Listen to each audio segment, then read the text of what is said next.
Welcome and thank you for joining the Week 1 web conference for EDT 8130. I hope everyone enjoyed their break and their holiday. I know we're in a very unusual circumstance considering the COVID-19 virus, but I hope everyone was still able to enjoy themselves nonetheless. If you're new to this style of web conference, I want to give you some time to set up your browser. We're going to be using a program called BB Collaborate Ultra, which is perfect for our Think and Collaboratively class. It's a pun on words. It is important that you set up the web conference this way every time. It's going to not save your settings, essentially. So you're going to want to do this every time you join the class so that you'll be in the best position to see the slides and read the chat from your peers and see who all is in the class. After doing this for the first couple of weeks, it'll become like second nature to you. So we're going to start by clicking the purple tab at the bottom right hand side of the screen. It'll look a little bit like this. Not a little bit, a lot of it. It'll look just like that actually. Once you've clicked on that, you're going to go ahead and click on the attendee icon right here. It'll look like a little action figure. You're going to click and hold that tab, the attendee tab, and drag it over to the left hand side of your screen. It'll be a little purple box and it'll be right here. Once you hold and drag, you'll see a little purple outline up here where I put those blue lines at. Next, you're going to want to select audio and visual settings. Okay, and then set up your camera and your microphone. This little box here is going to show you everyone that's logged into the conference. You'll see a chat bubble once you've dragged the attendee slot over.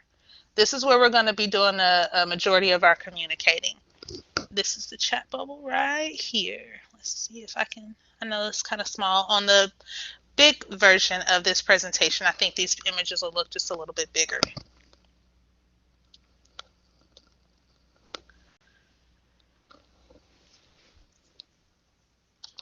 Finally, I want you to check the gear icon. So that icon is right here. This is where we're going to set up our audio and our video. You're going to click Setup Camera and Microphone. First thing you're going to do is verify your audio or your headset is working adequately. I'm using a Logitech headset. These are really good and inexpensive. You can find them at Target, Walmart, Amazon. They are great for canceling out noise in your area, and they are again, really cost effective and a really great buy for this class. So I would recommend getting those. You're going to click Setup Camera and Microphone, verify that it's working, and then select Yes, audio is working. All right, you're going to then see a pop-up come up on your screen. You're going to want to hit Allow for BB Collaborate to have access to your camera. Make sure you can see yourself in the camera and select Yes, video is working.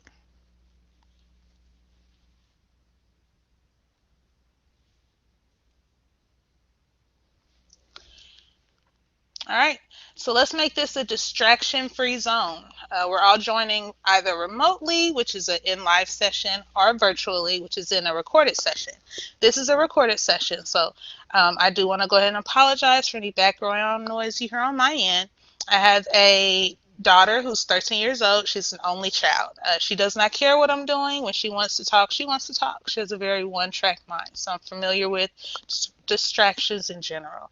But let's do our best to limit those as much as possible.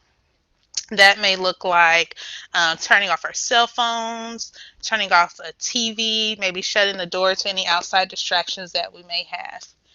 All right. 1, 2, 3, let's go.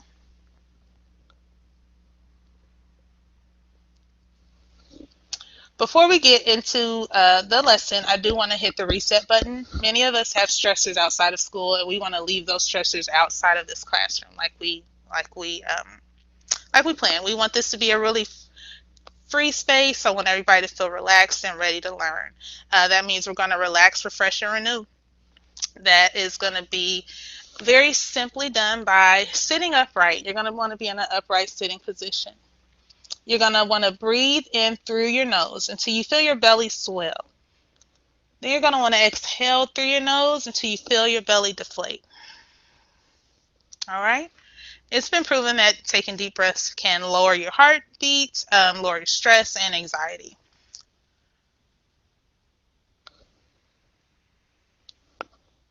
All right, I'm just going to do a little bit of a quality check here on my end. I want to make sure that you guys can see my slides and hear my voice and see the chat. The chat is going to be, again, where we're doing a majority of our communicating. So we definitely want to make sure that we can see that chat at all times.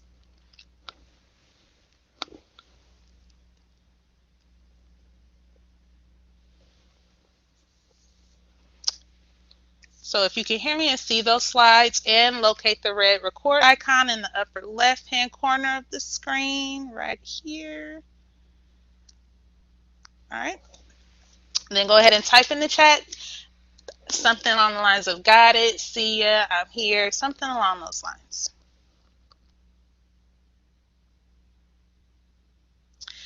All right, so today I want to go ahead and welcome everyone who's with me remotely, and a special shout out to all the virtual listeners for EDT 8130.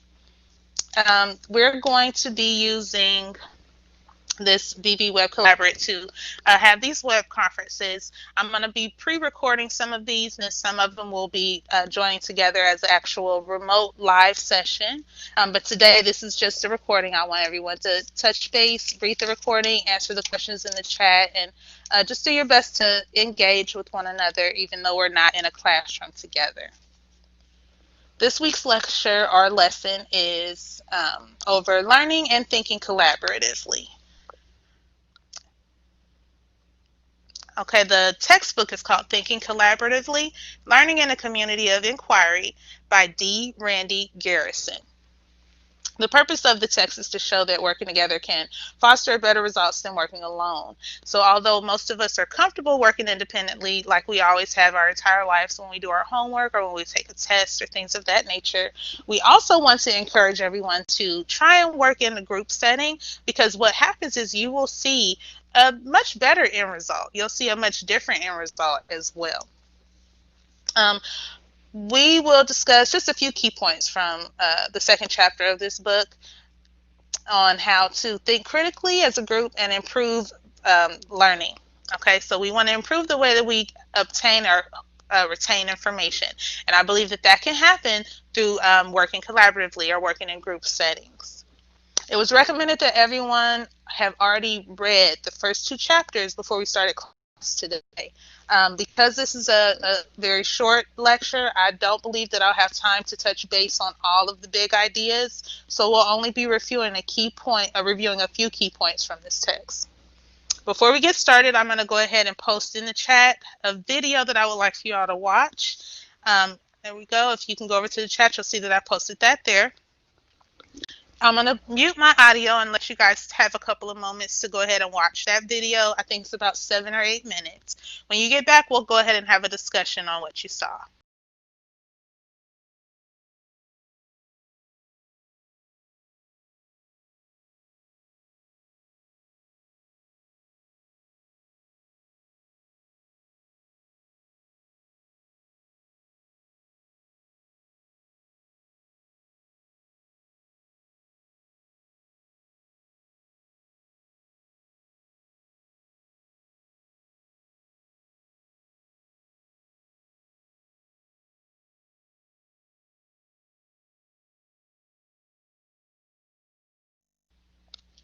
All right, welcome back, everyone. How'd you enjoy the video?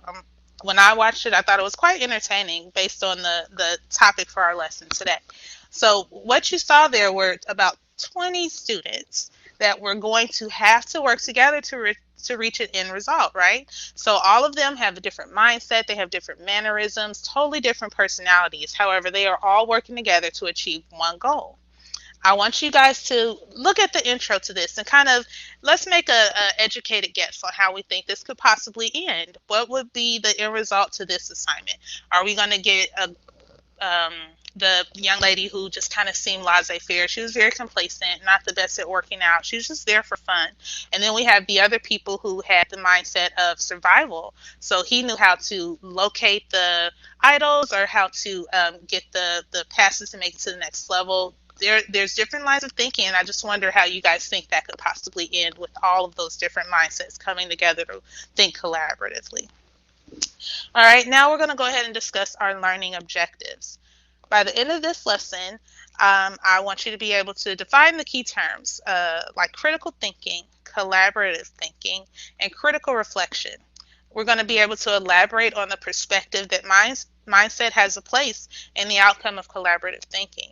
Also, we'll be able to identify the importance of being able to think and learn collaboratively.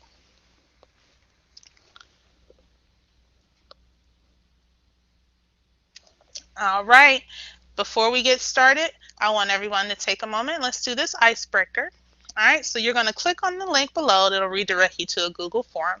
Go ahead and answer those questions to the best of your ability, because the answer to these questions, are going to affect the way that we move forward in this lesson. I apologize for my enunciation. I just recently had braces put on, so I'm going to do my best to speak clearly, but we may have a bit of a mumble mouth situation here every now and again. All right, I'm going to go ahead and mute myself. Click the link, go to the Google form, fill out those questions, and when you get back, type in the chat, just letting me know that you're back. I think this should take about 2 to 3 minutes at best.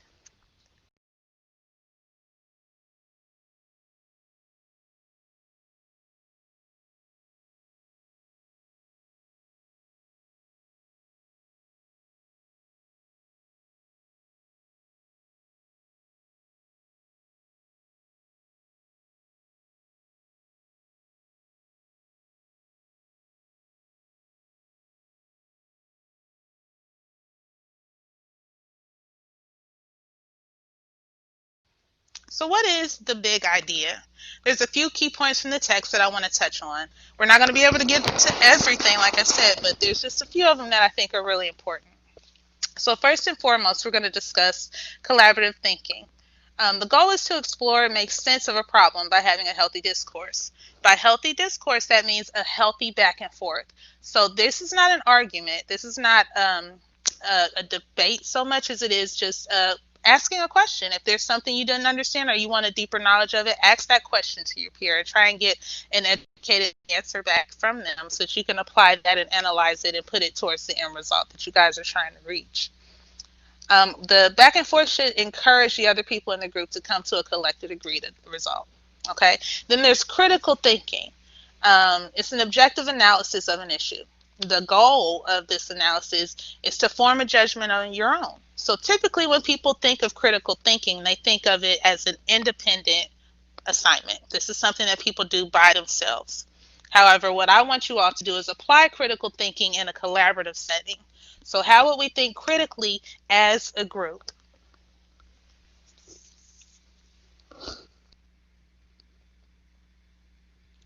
All right, once again, I want you guys to head over to the group chat. All right, in your own words, what is the definition of critical thinking? In your own words, what is the definition of collaborative thinking?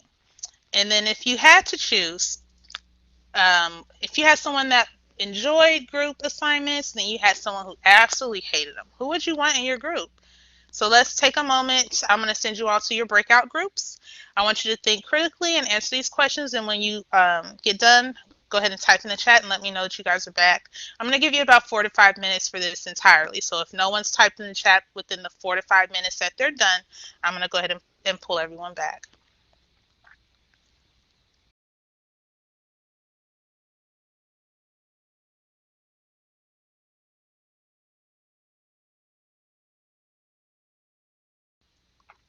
All right, welcome back everyone from the breakout rooms. So I'm eager to read you guys' messages after you get this lesson and see exactly how the breakout rooms went and what you guys came up with in regards to understanding or creating a universal definition for critical thinking and collaborative thinking. I'm really excited to see how you all felt about picking your group members if you had the opportunity to do so. I want you guys to remember that we pair you guys in groups. I think it's best to have a mix of students who enjoy assignments and a mix of students who probably wouldn't necessarily pick group assignments if they had to. I think these different types of mindsets definitely would have to come together, because that person who is kind of complacent is going to need someone with a higher mindset to kind of bring them up to that level. Okay.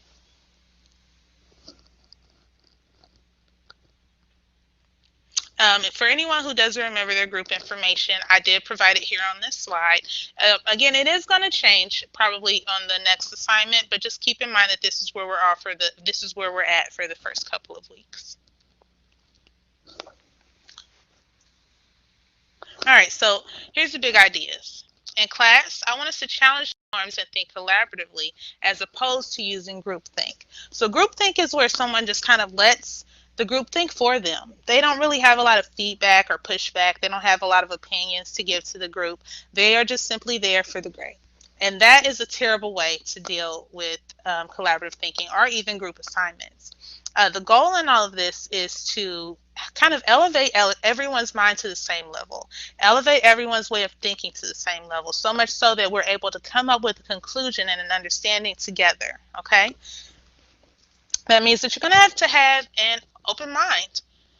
It's going to be very difficult to work in an inclusion environment if you have a closed mindset.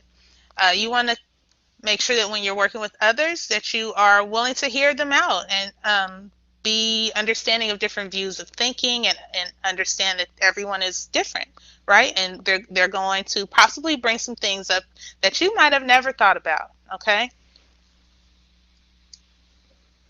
You also want to be able to challenge the ideas of the people in your group. So that means putting an idea through the fire to see what you get, right?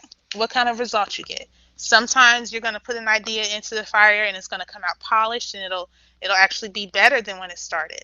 And sometimes you're going to put an idea into the fire and it's just going to burn to ash because it unfortunately just didn't meet the standard of the collective, right? Of that collaborative thinking group. Challenging ideas is important. Okay, it's the opposite of group thinking. You have to be able to confront the ideas that you don't understand or agree with. You have to challenge thought to understand deeper. Once you understand, you can apply that line of thinking again to that end result that the group wants to find. Okay, so we have one person that thinks one way and another person who thinks totally different. This is a perfect opportunity for us to elevate ourselves. Most will consider this a confrontation, not in the slightest. In collaborative thinking, this is a perfect opportunity for us to meet our minds in the middle and see where this person is coming from, and they can possibly see where you're coming from, and we can create an answer together.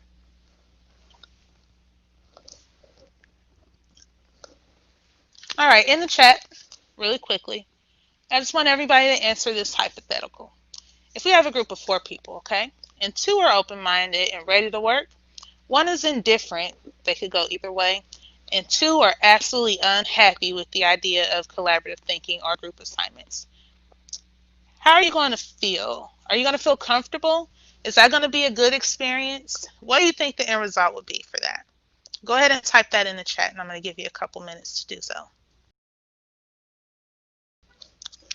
If anyone said that the end result could possibly be productive, that is true. It all depends on the mindset of the person who is joining the group. So if you have people who are not interested in elevating their thoughts, then that could lead to a deadlock in the group assignment.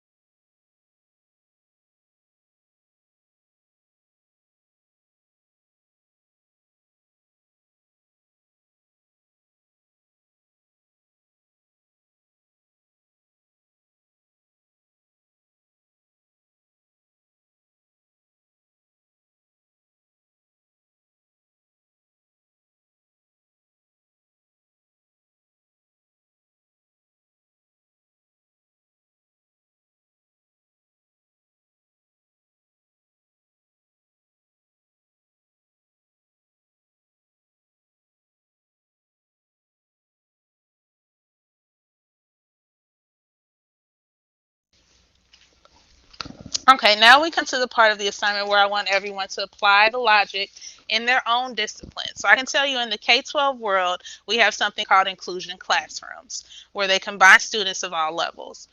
So let's imagine that we have a third grade student on a first grade reading level. That would be a lower end student. If we have a fifth grade student on a seventh grade math level, that would be a higher end student. In these inclusion classrooms, we would put two high end students. Mind you, this is pre COVID 19. So we would have two high end students at one group and two low end students at that same group. In the group chat, can someone tell me what they think would be the end result of this type of inclusion? So do you think they will come up with a positive end result? Or are we going to have a deadlock? How would that work? I'm going to mute and give you guys a couple seconds to type your answer in the group chat.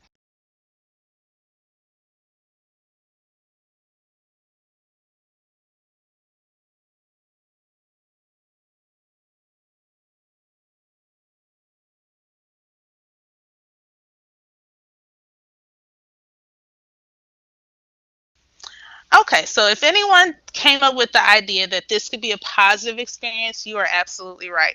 I will say again, every outcome is different, but it is dependent on the mindset of the students. So if a lower end student is struggling, before you know it, believe it or not, that higher end student is going to be able to assist that lower end student. It becomes its own organic inclusion classroom, its own organic collaborative thinking group.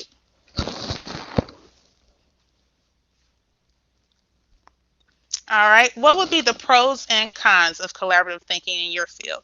So if you're in nursing or in education or higher learning, what would be some of the pros and cons to collaborative work in your field? I'm going to go ahead and mute myself and give you guys a couple of minutes to type that in the group chat.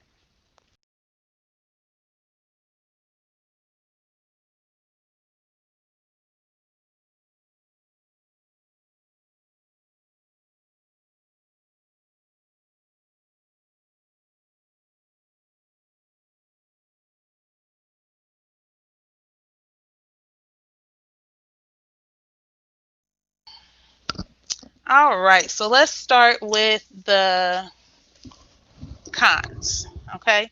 So because this is a virtual class, I'm not actually able to see anyone's responses just yet. But if anyone decided to say that the cons could possibly be that it is time consuming, that would be correct. Because we are working with multiple different personalities, multiple different ways of thinking, someone's going to have a different way of doing things. So it will be up to you guys to find a healthy debate or a healthy discourse and meet in the middle. It's another con I could see as it being hard to compromise when someone is very strong-willed.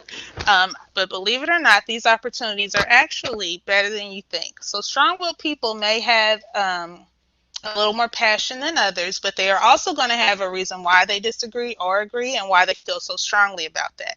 And this is actually a perfect opportunity for everyone to have a healthy debate. Okay. Any pros that you guys thought of? I wonder if they would match the ones that I came up with. All right, some pros to collaborative thinking. All right, so you can build relationships with the people in your group. Believe it or not, when you do inclusion style work or when you have um, inclusion assignments or collaborative thinking, you definitely want to build up a community. It should feel like a family. So when you all are having these discussions, you may go back and forth. The conversations may get heated, but ultimately, this should be a family style conversation, and you all should come up with a collective agreement. I think that's definitely a pro to the experience. Working independently is one way of doing things, but you wouldn't come up with half of the ideas that you do when you work as a collaborative group.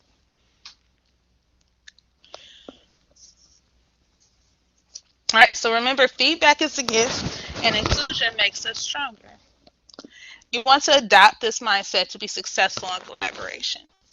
Whenever you work in a group setting, you're going to have different ways of coming to the end result, which means that some people are going to find other things more important than you would.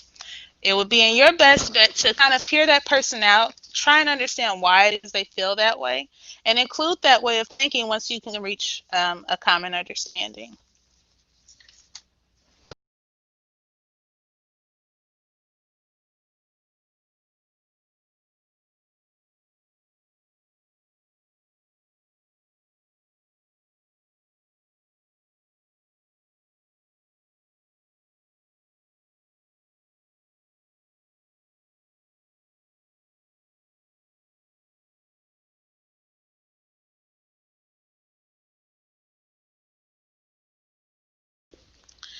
All right, time to wrap it up, guys.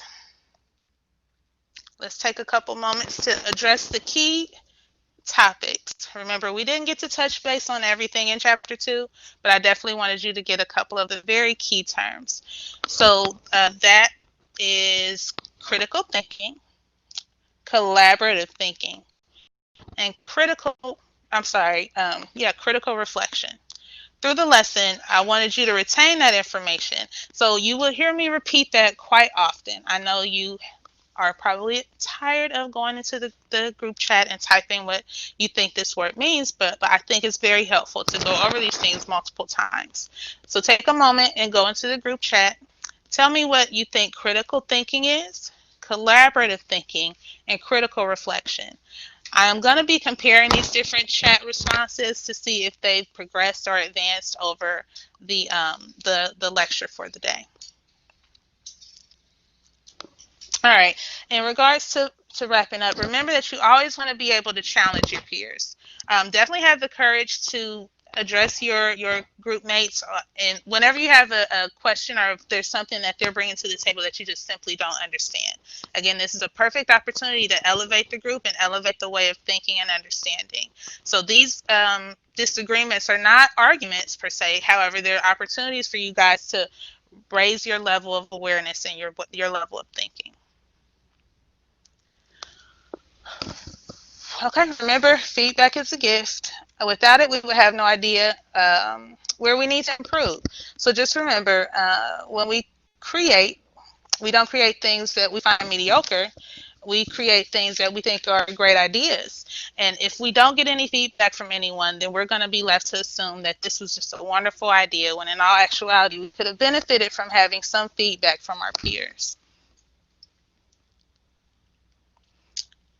All right, so your homework for next week is to please go back into the Google form and complete that again. So I understand you did it at the beginning of class, but I'm interested to see what your responses will be now that we've completed the lesson.